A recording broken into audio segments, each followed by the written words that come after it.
The culture in Atlanta is we're very family oriented. All our drivers, we know them by their first name, not their truck number. I hope that all the drivers here feel welcomed, whether they're part of the Atlanta family or not. If they're Knight family, they're Atlanta family. I kind of feel like they feel that it's different from any other trucking company that they've worked for in the past. Because there's been times that I'll show up at a company and everyone just gives you the cold shoulder. Here, everyone's lively, we talk.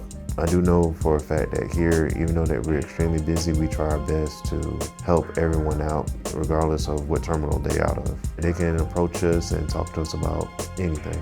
Even things such as like giving them our personal phone numbers so they'll have ways to be able to reach out to us and communicate with us if they need something. So it's not like a situation where you feel like you're, after 5 o'clock, you're screwed. When you are somebody that they can reach out to, they can determine whether a driver feels like this is the company he wants to be at versus if he wants to leave. I think that's a determining factor of a good trucking company as well.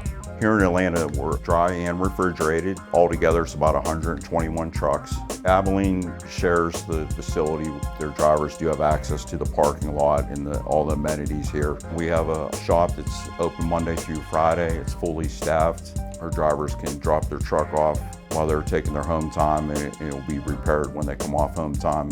Turnaround on a truck is usually 1 day. It's very quick.